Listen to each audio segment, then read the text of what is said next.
Moi, c'est Bernard P.V. Biabogui, directeur général du Centre de lecture publique et d'animation culturelle, le CELPAC. Pour nous, c'est une joie en tant que directeur général du CELPAC de voir cette 17e édition qui se construit dans la constance et qui est en train de fêter le livre et la littérature guinéenne. Pour nous, c'est une joie de voir aussi ces grands écrivains de par le monde, ces éditeurs, ces imprimeurs qui ont rallié Conakry pour fêter avec nous ces 72 heures du livre 2025. Oui, effectivement, il y a surtout eu le prix du littéraire des lycéens de Guinée qui est initié par le Centre de lecture publique et d'animation culturelle depuis 2024 et qui a connu son couronnement aujourd'hui. C'est un prix qui honore un écrivain et comme vous avez pu le constater, les enfants ont lu 5 livres dans 10 écoles durant pratiquement 6 mois et le 15 avril, les enfants ont fait le vote pour élire le meilleur livre selon eux.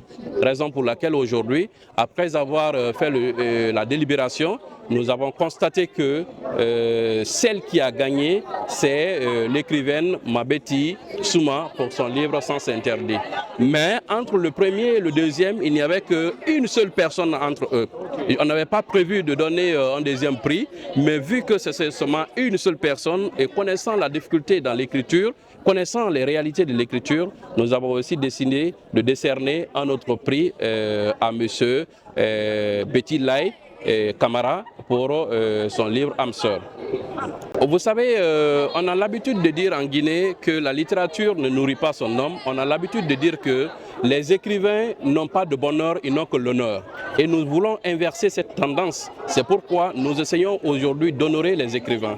Vous avez vu l'enveloppe financière qui a été attribuée au premier prix et vous avez vu l'enveloppe financière qui a été attribuée au second prix. Et aussi, en plus de ce prix, nous avons lancé officiellement le Grand Prix littéraire du président de la République qui a une enveloppe financière de 500 millions. Je pense que l'écrivain qui avait des difficultés par an d'avoir 5 000 francs, qui avait des difficultés d'avoir 100 000 francs sur ses œuvres, lorsqu'on te dit que tu as 500 millions, je pense que c'est une joie.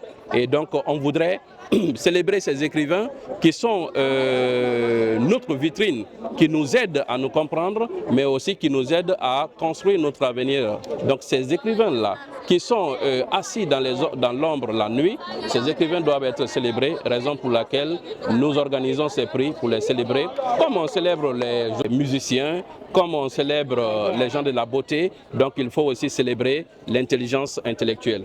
Donc je pense qu'aujourd'hui, avec l'engouement que nous avons vu sur ce prix littéraire des lycéens, nous voyons que les jeunes veulent lire et il faut leur donner des bons livres. Je pense que le CELPAC se servira de moteur pour pouvoir amener autant de livres dans les écoles et aussi créer tout le système possible pour que les enfants aient le goût de la lecture. Parce que quand les enfants ont le goût de la lecture, c'est la construction de notre pays, c'est le développement de notre nation.